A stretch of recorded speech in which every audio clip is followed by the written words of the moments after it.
ਬਜ਼ੁਰਗੋ ਅੱਗੇ ਤੁਸੀਂ ਸਾਨੂੰ ਅਲਾਮਾ ਇਹਸਾਨ ਅਲੀ ਜ਼ੇਰਸ਼ੇਦ ਰਹਿਮਤੁल्लाह अलैह ਮੁਹਸਨ ਅਹਿਲ ਹਦੀਸ ਉਹਨਾਂ ਦੇ ਬਾਰੇ ਕੋਈ ਗੱਲਾਂ ਸੁਣਾ ਰਿਹਾ ਸੀ ਤੇ ਹਾਲਾਂਕਿ ਦੇਖ ਲੋ ਹੈ ਉਜਾੜ ਬਿਆਬਾਨ ਲੋਕ ਕਈ ਉਹਨਾਂ ਦੇ ਬਾਰੇ ਮਤਲਬ ਗੱਲਾਂ ਵੀ ਕਰਦੇ ਨੇ ਬੜੀਆਂ ਗਲਤ ਕਿਸਮ ਦੀਆਂ। ਹਾਲਾਂਕਿ ਦੱਸੋ ਤੁਹਾਨੂੰ ਨਾ ਅਲਾਮਾ ਸਾਹਿਬ ਰਹਿਮਤੁल्लाह अलैह ਨੇ ਅਲਾਮਾ ਇਹਸਾਨ ਅਲੀ ਜ਼ੇਰਸ਼ੇਦ ਰਹਿਮਤੁल्लाह अलैह ਨੇ ਨਾ ਤਾਂ ਤੁਹਾਨੂੰ ਪੈਸੇ ਦਿੱਤੇ ਨੇ ਨਾ ਕੋਈ ਚੀਜ਼ ਨਾ ਮਤਲਬ ਕਿ ਉਹਨਾਂ ਤੁਹਾਨੂੰ ਕਿਹਾ ਕਿ ਮੇਰੀਆਂ ਤਾਰੀਫਾਂ ਕਰੋ। ਅੱਜ ਦੁਨੀਆ ਤੋਂ ਉਹਨਾਂ ਨੂੰ ਗਿਆ ਵੀ ਕਮੋ ਬੇਸ਼ 38 ਸਾਲ ਹੋ ਗਏ ਨੇ 40 ਸਾਲ ਦੇ ਨੇੜੇ ਹੋਏ ਖਲੇ ਨੇ।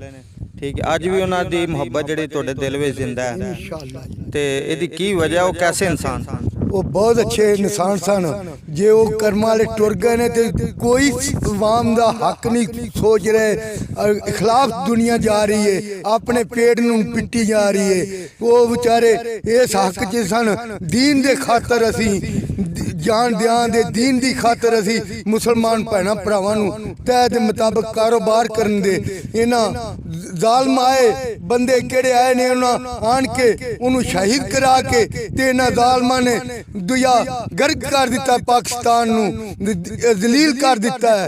असी बहुत तंग होए खड़े आ वो कर्म वाले जींदे रहिंदे ते अज ये सोने दी चिड़ी बन जावे आ पाकिस्तान कि ना इन्हां जलील करके ते ख्वार करके ते सानू अज तंग कीती खड़े ने।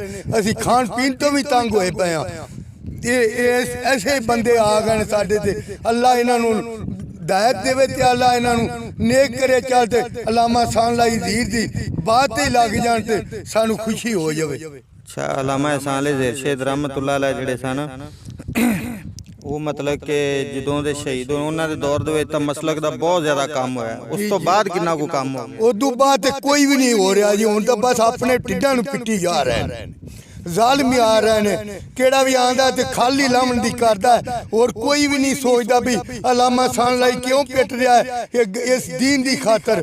इन्हां उस दीन नूं बंद करके ते अपने दिलों दीन बना के ते तोड़ दिते ने। चलो जी मेहरबानी थोड़ी शुक्रिया अल्लाह तुहानू सलामत रखे।